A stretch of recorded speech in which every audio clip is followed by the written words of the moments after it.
Hey, welcome back to the site. I'm Trent, and today we're going to tie another one of the flies out of Favorite Flies in Their History, which is Mary Orvis's book. The fly we're tying today is another bass fly, and it is the Bob White. And the Bob White was tied by Mr. Dunlap. I think originally he may have used Bob White feathers. I'm going to be using ringneck pheasant, but it's a bass fly. It came out. He developed it in about 1890. He sent a sample to Charles and Mary for addition into the book. So it's a great fly. I've actually used it. It still catches bass today. So sit back, enjoy yourself, and let's get into the tie. All right, got the hook in the vise. I'm going to leave the barb up just for measuring right now. If I was going to fish this fly, I would definitely crush that barb. These are some big hooks to be out there flying around in the air. So this is another what they call bend back or loop eye. So I will be collecting all of my material and putting it on this side where that to make up for that gap. So I'm just going to come back, and I want to start this fly. I want to go into the bend. Well, I'm going to go back to right where the edge of the barb is. So when you're tying, you just kind of keep putting your wraps on till you get there. Okay, customary for the time, this has a tag. I'm just using, this is a small gold and silver mylar. So I'm just going to pull off a piece here. Let me grab my scissors and voila. Alright. So I want silver to show. If you hear me say this every time if you've watched many of my flies. I want silver to show, so silver is going to be touching the shank of the hook. And then I'm just going to couple tight wraps, put some tension on there to hold it. I'm just going to make these wraps to get my thread up out of the way. So bring it back towards me, and I'm just going to put in, this is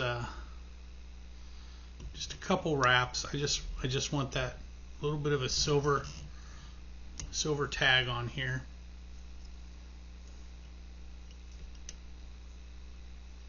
And I'm just unwrapping my thread rather than adding new thread wraps. So a couple loose wraps just to gather it. And I'll hold everything down. Get some tighter wraps. Hold all that tinsel in place. Guess you can tell I'm giving it some torque when I bend it out of my own. I just want to capture right up here to the edge. Like so. Okay. Usually I don't do this on camera. I do this before I start tying. But this tail of this fly is made up of white and red goose shoulder. So I'm just going to take out a couple slips. So bear with me. This will take just a little bit. And what I do is I just take my bobbin and decide how big I want this tail. So I want this tail to be about 4 fibers thick. So I'm taking one off each side, or 2 fibers from the right, 2 fibers from the left. Now this feather is kind of nice. This is a center feather, so they're equal, and I can take them off left and right. On here, you can see how this is all fuzzy. I can't take things off here, so I'll have to take some off this side here, and then on the other feather, I'll take it off the this is coming off the left side, so I'll take those off the right. So just separate it and clip it free. And I keep them on my desk, I'm putting the ones on the left side on the left, the one on the right side's on the right, so I can keep them separate. Here we go. And looking at the picture, the white is on the bottom. So I got my red, I got my white. I'm just gonna put them together, run them up, and marry this tail together like so. All right, finally got the wings to marry. I actually lost the battery on my camera for a little bit. So you want your tail on this fly is equal to the shank of the hook. So we'll just give it a quick measurement right there so we can see it.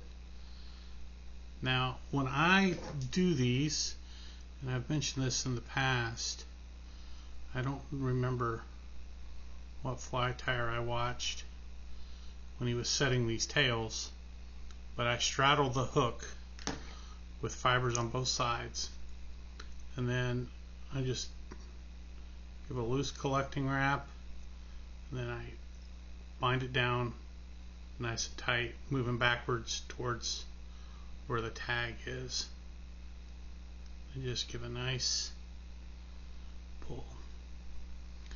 There we go. And then the tail is actually on either side of the hook, and you grab this area here and you can pull it right up on top, which is where you want it. So next I'm just gonna collect these fibers over here on this side to build up that void a little bit and clip off that excess.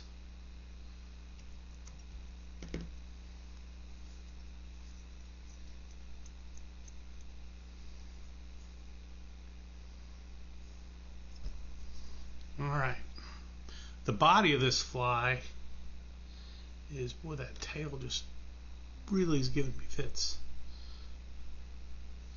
The body of this fly is made up entirely of peacock curl. So I'm going to grab several pieces of peacock curl and get them prepared. And by several, I mean 4 pretty good lengths of peacock curl. I'll pull all the tips up to be equal and clip that off. Then I'm going to tie it in here and run it back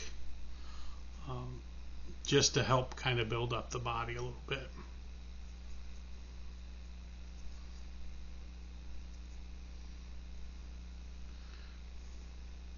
Now you can kind of see how this fly would work really well for bass. This green iridescent of the peacock, and white and red is still a huge popular color combination for bass flies.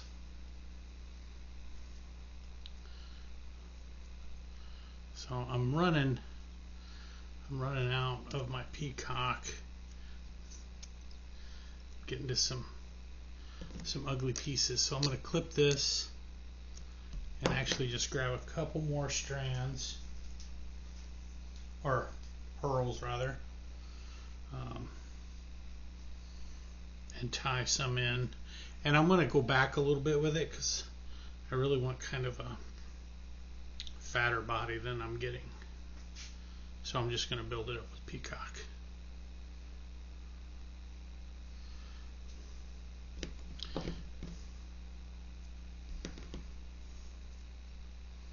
So tie these in.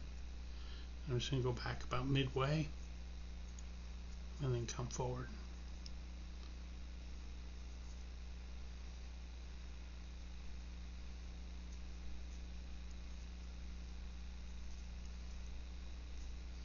It gives me a more of a tapered body going forward, which is what I'm looking for.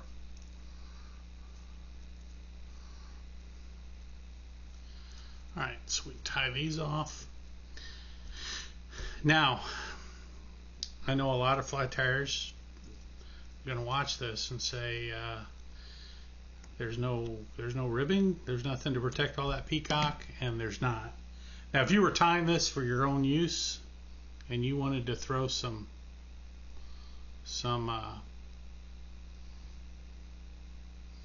you know, a rib in there, a silver rib, or even maybe a red rib, I don't think anybody would complain, and I think it probably turned out pretty nice. So the next thing we're going to use is the wing of this, and I think he may have used a bob white originally when Dunlap tied this, but I'm going to clip off this excess. We're going to use, this is what's called the some people call them the church windows. These are feathers off of a ringneck pheasant.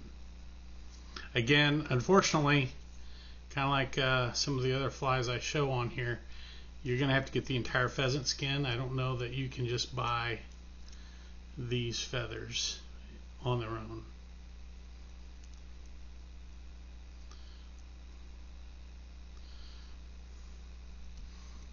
And they're pretty tough.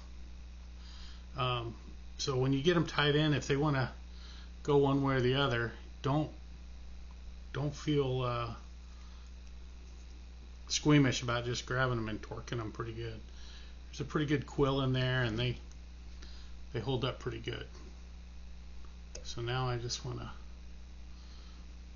clip off the quills that I ran them through the eye of the hook, thinking that might help me. And it worked, so I'm going to say it did help me. But now trying to get them out is proving to be a little bit more difficult than I thought it would be.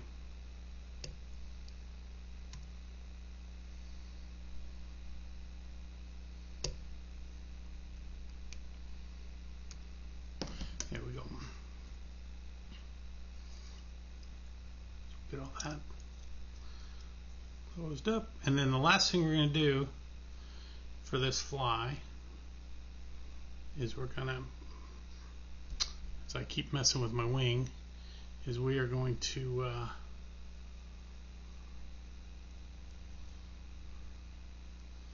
I want it to sit up tall like it is there.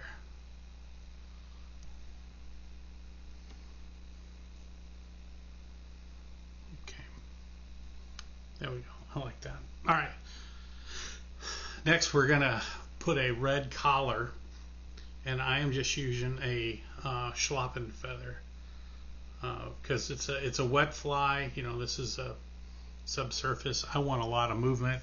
Schlappen feathers will give me all the movement I need. So let me get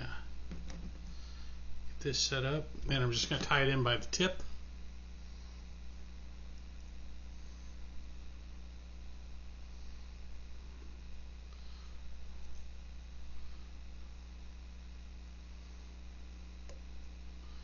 Like so. Get that all bound down. And then my hackle pliers. And I'm not going to use this whole feather on this. I don't need that much of a collar.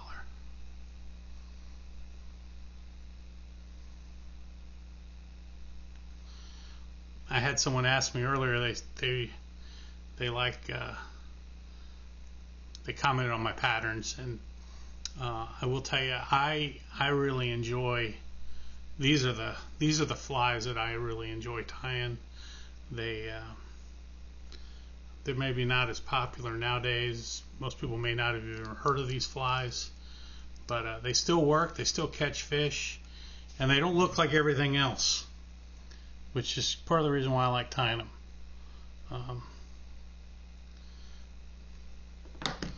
So I'm just going to bring my thread up through, and that's just a collection wrap.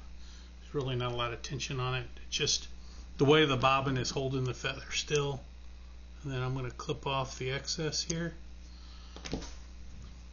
wet my fingers, draw it all backwards, then I'm going to tie in a head.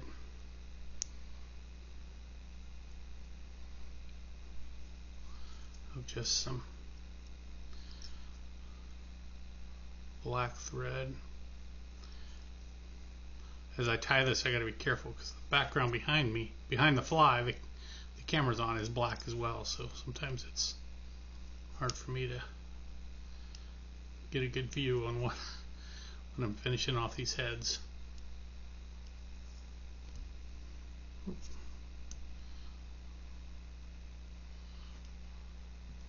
So there we have it. Last thing to do is whip finish. 1, 2, 3.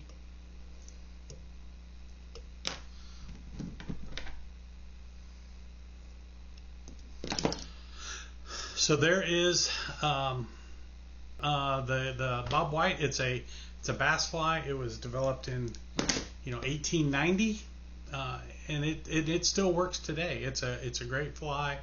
Throw it out there. I don't know what the bass think it is, but they eat it, and that's the important part. So thanks for watching. If you would, hit that like or subscribe or whatever it is that you need to do so you can see my future videos as I post them. And till next time, I'll see you around the vise.